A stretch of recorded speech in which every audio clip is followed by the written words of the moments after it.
Hi everyone, welcome back to my YouTube channel.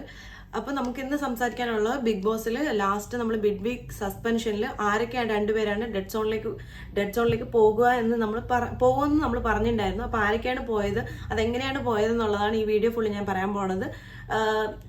ഇപ്പോഴാണ് നടന്നത് കേട്ടോ. ഇപ്പൊ കുറച്ചും മുമ്പാണ് ഈ വീഡിയോ പോസ്റ്റ് ചെയ്യാൻ ഇനി ഏകദേശം ഒരു അരമണിക്കൂർ മുമ്പായിരിക്കും ഞാൻ ഈ വീഡിയോ എടുക്കുന്നത്. അരമണിക്കൂർ കഴിയുമ്പോൾ ഞാൻ പോസ്റ്റ് ചെയ്യും. അപ്പോൾ നമുക്ക് നേരെ വീഡിയോയിലോട്ട് പോകാം. എന്തായിരുന്നു സംഭവം എന്ന് വെച്ച് കഴിഞ്ഞാൽ, മിഡ് വീക്ക് എവിക്ഷനിൽ ഞാൻ ആദ്യം തന്നെ ആൾക്കാരുടെ പേര് പറയാം. ശാരികയും ഒനീലുമാണ് പോയത്. ഞാൻ ഞെട്ടിപ്പോയി. കാരണം എന്ന് വെച്ച് കഴിഞ്ഞാൽ നമ്മുടെ മൂന്നാമത്തെ ഏറ്റവും ലാസ്റ്റ് ടാസ്ക് ആയിരുന്നു മിഡ് വീക്ക് സസ്പെൻഷന്റെ മൂന്നാമത്തെ ടാസ്ക് ആയിരുന്നു. അതിൽ 2 ടാസ്കും കളിച്ചുകൊണ്ടിരുന്നത് ആരായിരുന്നു എന്ന് വെച്ച് കഴിഞ്ഞാൽ നമ്മുടെ നാലാമത്തെ ടാസ്ക് ആയിരുന്നു. ലാസ്റ്റ് ടാസ്ക് 4ാമത്തെ ടാസ്ക് ആയിരുന്നു ഇത്. 3 ടാസ്ക് കളിച്ചത് അവർക്ക് വേണ്ടിയിട്ട് കളിക്കാൻ 2 പേരുണ്ടായിരുന്നു. പക്ഷെ ഈ ലാസ്റ്റ് ടിസ്റ്റ് എന്ന് പറഞ്ഞു കഴിഞ്ഞാൽ അവർ തന്നെയാണ് അവർക്ക് വേണ്ടി കളിക്കേണ്ട വന്നത്. കയ്യൂക്കുള്ളവൻ കാര്യക്കാരൻ എന്നുള്ള രീതിയിൽ ഉള്ള ഗെയിം ആയിരുന്നു. അതായിരുന്നു ടൈറ്റിൽ എന്ന് തോന്നുന്നു. അപ്പോൾ അതിൽ എങ്ങനെയാ ഗെയിം എന്ന് പറഞ്ഞു കഴിഞ്ഞാൽ, അതിനു മുമ്പ് ഞാൻ പറയാം, ലാസ്റ്റ് മിനിറ്റ് നമുക്ക് പോകുമെന്ന് ഉറപ്പുണ്ടായിരുന്നത് അനീഷും ശാരികയായിരുന്നു. പക്ഷെ ഇത്രയും വലിയൊരു മിറാക്കിൾ സംഭവിക്കുമെന്ന് ഞാൻ പ്രതീക്ഷിച്ചിട്ടുണ്ടായിരുന്നില്ല.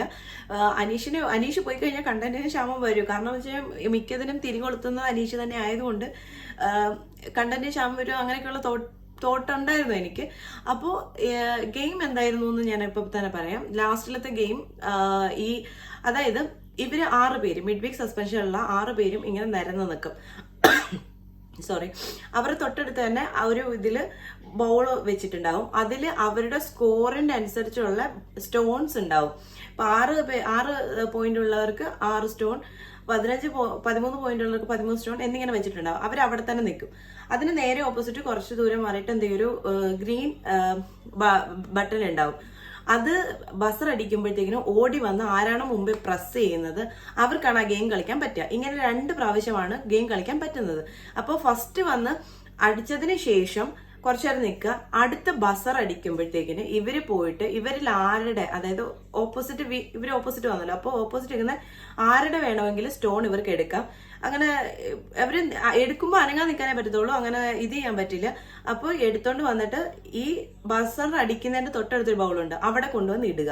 ഇതായിരുന്നു ഗെയിം ഉണ്ടായിരുന്നത്. ആദ്യവും ബസർ അടിച്ചത് അനീഷാണ്, 2ാമതും ബസർ അടിച്ച അനീഷാണ്. ആദ്യം അനീഷ് ഉന്നം വെച്ചത് ഒനീലിനെ തന്നെയായിരുന്നു, 2ാമതും ഉന്നം വെച്ചത് ഒനീലിനെ തന്നെയായിരുന്നു. ആദ്യത്തെ വട്ടം എടുത്തപ്പോഴത്തേക്കിന് 6 എടുത്തിട്ടുണ്ടായിരുന്നു. ഓൾറെഡി 9 കണ്ടെടുത്തിട്ടുണ്ടായിരുന്നു. അപ്പോൾ ഓൾറെഡി 6 ഉണ്ടായതുകൊണ്ട് ഏകദേശം 15 സ്റ്റോണോളം അനീഷിന് കിട്ടി. പിന്നെ ഏകദേശം ജയിച്ചു കഴിഞ്ഞു. അപ്പൊ വീണ്ടും ബിഗ് ബോസ് ഒന്ന് ചലഞ്ചിങ് ആക്കാൻ വേണ്ടി ഒനീലിനോടൊക്കെ ഒരു പ്രതീക്ഷ കൊടുക്കുന്ന പോലെ പറഞ്ഞു, നിങ്ങൾക്ക് ഒരു പ്രതീക്ഷ പോലെ തരാം എന്നുള്ള രീതി. ഇപ്പൊ നിങ്ങൾക്ക് ഒരു പ്രതീക്ഷയ്ക്ക് വകയുണ്ട് എന്ന് പറഞ്ഞിട്ട് അനീഷിനോട് പറഞ്ഞു, നിങ്ങൾ ഈ 7 സെക്കൻഡിനുള്ളിൽ നിങ്ങൾ ഈ സ്റ്റോൺ ഒന്നും എടുത്തോണ്ട് ഇട്ടില്ല എന്നുണ്ടെങ്കിൽ നിങ്ങൾ ഡയറക്റ്റ് ഡെഡ് സോണിലേക്ക് പോകും. അതുകൊണ്ട് അനീഷ് എന്ത് ചെയ്തു, ആ 7 സെക്കൻഡ്സ് കഴിയുന്നതിന് മുമ്പ് കയ്യിൽ കിട്ടാവുന്നതൊന്നുമല്ല, ആകെ 2-3 സ്റ്റോൺ കണ്ട് എടുത്തിട്ട് 2 സ്റ്റോണോ എന്തോ എടുത്തിട്ട് തിരിച്ചു വന്ന് ആ ടൈമിന് മുമ്പ് തന്നെ എടുത്തു വെച്ചു. അങ്ങനെ നേരിട്ട് എന്ത് ചെയ്തു, നമ്മുടെ ഒനിയിലും ശാരികയും നേരിട്ട് ഡെഡ് സോണിലേക്ക് പോവുക ചെയ്തത്. അവരിപ്പോ അങ്ങനെ പോയി. അല്ല, ഞാൻ ചിരിക്കുന്ന വേറൊന്നും കണ്ടല്ല. എനിക്ക് ഒനീലിന്റെ കാര്യത്തിൽ എനിക്ക് ഇതുണ്ടായിരുന്നു. ഒനീൽ ഈ ഗെയിമിന്റെ അടുക്കും ഒരു കാല് ഫോർവേഡ് വെച്ചിട്ട് ബാക്കി എല്ലാവരും കറക്റ്റ് ആയിട്ടാണ് നിൽക്കുന്നത്. ഒനീൽ മാത്രം കുറച്ച് ഫ്രണ്ടിലേക്ക് നിൽക്കുന്നു. പിന്നെ ലാസ്റ്റ് ഇതിലും മറ്റേ ഡാൻസ് പാട്ട് അതിന്റെ ഇതിലും ഒനീല് ഭയങ്കര ഓവർ കോൺഫിഡൻസ് ആയിരുന്നു. 3ാമത്തെ സ്ഥാനം മതി എനിക്ക് എന്നൊക്കെയായിരുന്നു. ഭയങ്കര ഒരു എന്താ പറയാ, എന്തോ ഒരു ഇതുണ്ടായിരുന്നു ആള് അവിടെ ജെന്യുവിൻ ആയിരുന്നില്ല എന്ന് ഞാൻ എന്റെ കഴിഞ്ഞ വീഡിയോയിൽ എനിക്ക് തോന്നിയിട്ടുണ്ടായിരുന്നു.